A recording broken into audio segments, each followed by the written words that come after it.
What's up, everyone? It's Gilberto Torres Jr. with Torres Boxing. And real quick, I wanted to talk about the Anthony Joshua versus Alexander Povetkin fight that happened this past Saturday. And I must say, it was a great fight. It was fun, throughout the 7 rounds that it lasted. And Alexander Povetkin gave a great account of himself. Before I get started, guys, I do want to encourage you to subscribe to this YouTube channel and hit the bell icon to receive up-to-date notifications on future content. Follow TorresBoxing.com and the Instagram at TorresBoxing. But yeah, the fight was itself was a fun watch. Alexander Povetkin came into fight at 39 years of age. He did not back down for those first 3 rounds. I could have easily said he took them, and I'm sure he had Joshua's promoter Eddie Hearn on the edge of his seat, just because it looked like at some point Povetkin was really landing some power shots, and he was really hurting Anthony Joshua. He busted up his nose, and it's reported that that was a broken nose that Joshua suffered in the second round. So for the first 3 rounds, Povetkin came in game looking for that knockout punch, and he was really getting to the heavyweight champion. Starting the 4th to the 5th round, it looked like things started to even out a little bit more. Probably also a result of Povetkin getting a little bit tired, and so things started to even out. And in the I'd like to say the 6th round, it looked like that's when Anthony Joshua was starting to figure out Povetkin. He started going to the body with some jabs to the body, bringing the head down eventually, and eventually he did nail some shots there to the head, and a right hand that sent Povetkin straight to the canvas.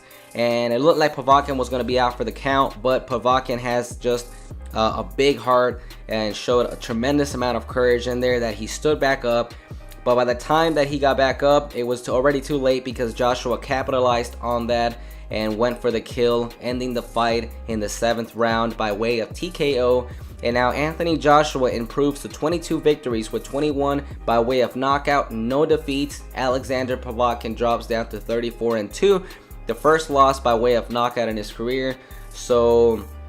And now it sets the stage up even for a bigger fight between Anthony Joshua and the WBC heavyweight champion Deontay Wilder. Will that fight happen? Will we see it sometime soon? It all depends on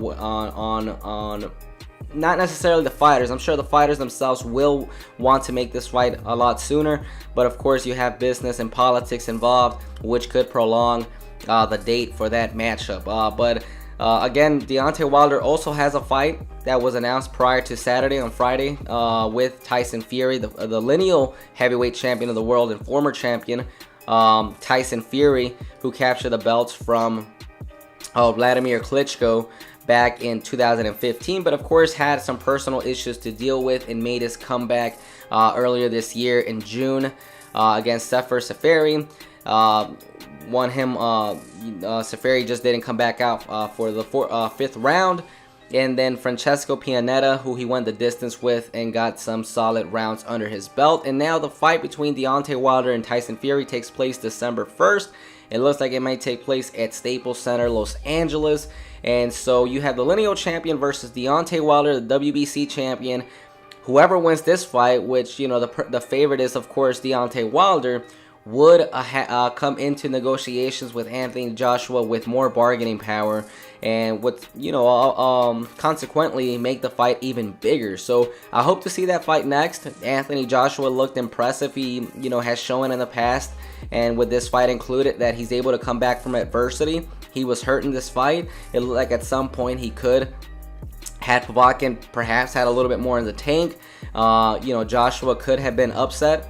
But Joshua came back in the 6th. He showed that he can adjust and fight out of adversity, and so he picked up a well-deserved victory over a game Alexander Povetkin. So we'll see how this all plays out, but it looks like we are closer to crowning an undisputed heavyweight champion than we were just a few months ago. It looks like everything's the stars are aligning for a big showdown for the undisputed crown of heavyweight. So we'll see how it all goes. Hopefully we get it sooner rather than later. But yeah, I thought again, real quick, I thought Povetkin gave a great account of himself. at 39 years of age. Will he get another shot at the heavyweight crown? Who knows? That remains to be seen.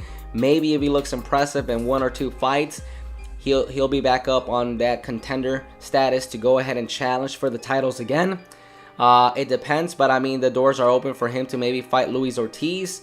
If Alexander Usyk moves up to heavyweight, maybe that would be an exciting matchup for him.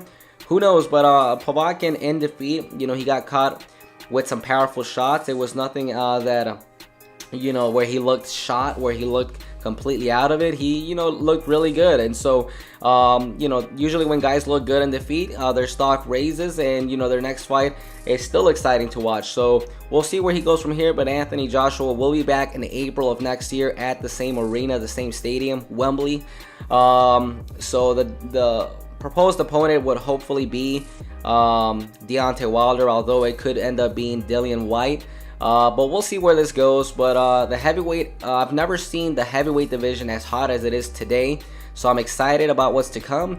And guys, go ahead. Those are my thoughts. But let me know what you guys think on the comment section. Remember, subscribe to this channel.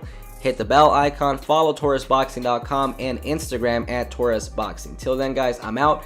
God bless you and have a great rest of your day.